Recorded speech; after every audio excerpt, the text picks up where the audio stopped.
Di saat pemerintah pusat mengimpor beras yang justru merugikan petani saat panen, Pak Anies malah sebaliknya menyelamatkan petani dengan mengekspor beras ke luar negeri. Rekam jejak Pak Anies mengekspor beras ke Arab Saudi. Pemerintah Provinsi DKI Jakarta melalui BUMD PT Food Station Cipinang Jaya menggelar ekspor perdana beras FSI Yasamin sebanyak 19 ton ke Riyadh, Arab Saudi. Ekspor dilepas langsung oleh Gubernur DKI Jakarta Pak Anies Baswedan. Direktur Utama Food Station Cipinang Jaya Pamrihadi Wirario mengatakan ekspor beras tersebut dilakukan dengan kerjasama business to business B2B dengan perusahaan dari Arab Saudi yakni Al-Rakib Universal Group.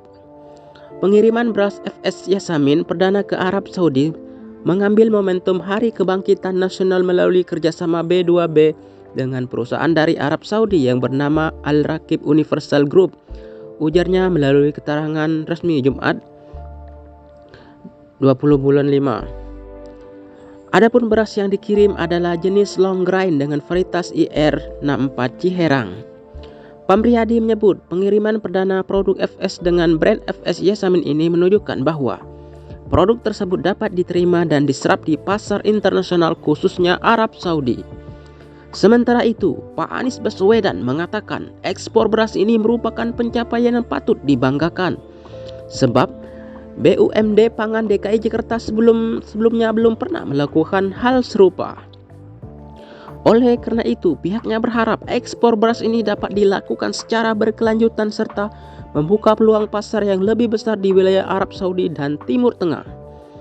Kedepan kami juga akan berupaya mengembangkan ekspor secara berkelanjutan dengan jumlah yang makin besar dan negara yang makin beragam, kata Pak Anies. Sekedar informasi, untuk kebutuhan ekspor ini, Food Station Cipinang Jaya telah melakukan budidaya padi dengan jenis long grain dengan varietas IR64 Ciherang yang ditanam di wilayah Indramayu, Jawa Barat dan telah dilakukan panen pada tahun awal 2022. Nah guys, lo bayangkan guys, seorang gubernur bisa ekspor beras ke luar negeri. Bayangkan kalau Pak Anies jadi presiden, mungkin lebih besar ekspor ke luar negeri, menjadikan petani lokal, petani Indonesia makin sejahtera. Karena beras diekspor bukan impor. Impor beras sangat merugikan petani karena beras menjadi murah harganya, sedangkan harga pupuk, harga alat-alat untuk menanam padi sangat mahal.